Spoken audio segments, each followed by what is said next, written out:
ಸ್ನೇಹಿತರೆ, ಮಾಹಿತಿ ಮಂದಿರಕ್ಕೆ ಸ್ವಾಗತ ಸುಸ್ವಾಗತ. ಇವತ್ತಿನ ವಿಡಿಯೋದಲ್ಲಿ ನಾವು 10 ಹೊಸ ವಿಷಯಗಳ ಬಗ್ಗೆ ತಿಳಿದುಕೊಳ್ಳೋಣ. ಅದಕ್ಕೂ ಮುಂಚೆ ನೀವಿನ್ನೂ ನಮ್ಮ ಚಾನೆಲ್ಗೆ ಸಬ್ಸ್ಕ್ರೈಬ್ ಮಾಡಿಲ್ಲ ಅಂದ್ರೆ ದಯವಿಟ್ಟು ಸಬ್ಸ್ಕ್ರೈಬ್ ಮಾಡಿ. Fact number 1. ಕೆಲವು ಜಾತಿಯ ಬಾವಲಿಗಳು ತಮ್ಮ ಜೀವಿತಾವಧಿಯಲ್ಲಿ ಎಂದಿಗೂ ಹಲ್ಲು ಉಜ್ಜುವುದೇ ಇಲ್ಲ. ಆದರೂ ಅವುಗಳ ಹಲ್ಲುಗಳು ಸಾಯುವವರೆಗೂ ಹೊಳೆಯುತ್ತಿರುತ್ತವೆ. ಯಾಕೆಂದರೆ ಅವುಗಳ ಲಾವಾರಸದಲ್ಲಿ ಒಂದು ವಿಶೇಷವಾದ ಬ್ಯಾಕ್ಟೀರಿಯಾ ವಿರೋಧಿ ಕಿಣ್ವವಿರುತ್ತದೆ. ಅದು ಹಲ್ಲುಗಳಲ್ಲಿ ಕಿರುಕುಳ ಉಂಟಾಗದಂತೆ ತಡೆಯುತ್ತದೆ. Fact number 2.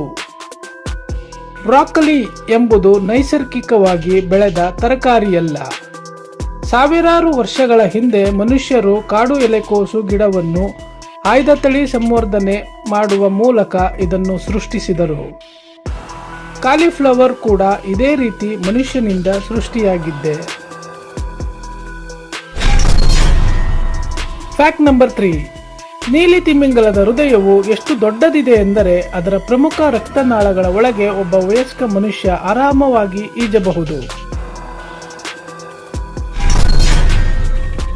ಇಡೀ ಜಗತ್ತಿನ ಎಲ್ಲಾ ಕಡಲ ತೀರಗಳಲ್ಲಿರುವ ಮರಳಿನ ಕಣಗಳನ್ನು ಎಣಿಸಿದರೂ ಬಾಹ್ಯಾಕಾಶದಲ್ಲಿರುವ ನಕ್ಷತ್ರಗಳ ಸಂಖ್ಯೆ ಅದಕ್ಕಿಂತ ಹೆಚ್ಚು.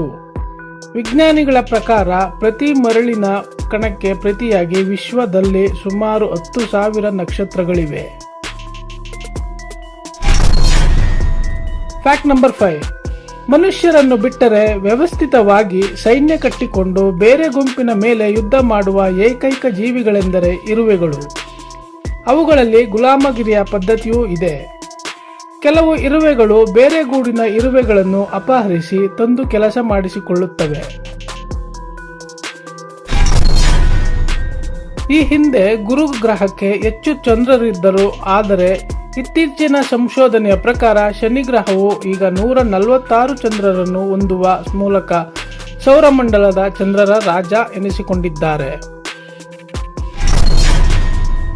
ಬ್ರಿಟನ್ ಮತ್ತು ಜಾಜಿಂಬಾರ್ ನಡುವೆ 1896ರಲ್ಲಿ ನಡೆದ ಯುದ್ಧವು ಇತಿಹಾಸದ ಅತಿ ಸಣ್ಣ ಯುದ್ಧವಾಗಿದೆ. ಈ ಯುದ್ಧವು ಕೇವಲ 38ರಿಂದ 45 ನಿಮಿಷಗಳ ಕಾಲ ಮಾತ್ರ ನಡೆಯಿತು.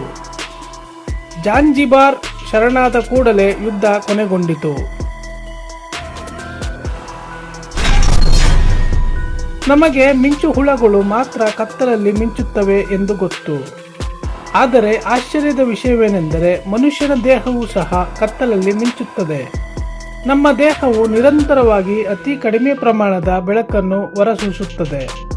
ಆದರೆ ಈ ಬೆಳಕಿನ ತೀವ್ರತೆಯು ನಮ್ಮ ಕಣ್ಣುಗಳು ಗ್ರಹಿಸಬಲ್ಲ ಶಕ್ತಿಗಿಂತ 1000 ಪಟ್ಟು ಕಡಿಮೆ ಇರುವುದರಿಂದ ನಮಗೆ ಅದು ಕಾಣಿಸುವುದಿಲ್ಲ. ವಿಶೇಷವೆಂದರೆ ಮಧ್ಯಾಹ್ನದ ಸಮಯದಲ್ಲಿ ನಮ್ಮ ಮುಖವು ಅತಿ ಹೆಚ್ಚು ಹೊಳೆಯುತ್ತದೆ ಎಂದು ಜಪಾನ್ನ ವಿಜ್ಞಾನಿಗಳು ಪತ್ತೆ ಹಚ್ಚಿದ್ದಾರೆ. ಚಿಟ್ಟೆಗಳು ಹೂವುಗಳ ಮೇಲೆ ಕುಳಿತಾಗ ಅವು ತಮ್ಮ ಬಾಯಿಯಿಂದ ರುಚಿ ನೋಡುವುದಿಲ್ಲ. ಬದಲಿಗೆ ತಮ್ಮ ಪಾದಗಳ ಮೂಲಕ ರುಚಿ ನೋಡುತ್ತವೆ. ಅವುಗಳ ಪಾದಗಳಲ್ಲಿ ರುಚಿಯನ್ನು ಗುರುತಿಸುವ ವಿಶೇಷ ಸಂವೇದಕಗಳಿರುತ್ತವೆ. ಹೂವಿನ ಮೇಲೆ ಕುಳಿತ ತಕ್ಷಣ ಆ ಹೂವಿನ ಮಕರಂದವು ತನ್ನ ಮರಿಗಳಿಗೆ ಆಹಾರವಾಗಿ ಸೂಕ್ತವೇ ಅಥವಾ ಇಲ್ಲವೇ ಎಂಬುದನ್ನು ಅವು ಪಾದಗಳಿಂದಲೇ ನಿರ್ಧರಿಸುತ್ತವೆ. ಸ್ನೇಹಿತರೆ, ಐರ್ಲೆಂಡ್ ದೇಶದ ಸಂಸತ್ತು ಆಲ್ಥಿಂಗ್ ಪ್ರಪಂಚದ ಅತಿ ಹಳೆಯ ಸಂಸತ್ತು ಎಂದು ಹೆಸರುವಾಸಿಯಾಗಿದೆ. ಇದನ್ನು ಕ್ರಿಸ್ತಶಕ 930ರಲ್ಲಿ ಸ್ಥಾಪಿಸಲಾಯಿತು ಮತ್ತು ಇದು ಇಂದಿಗೂ ಕಾರ್ಯನಿರ್ವಹಿಸುತ್ತದೆ.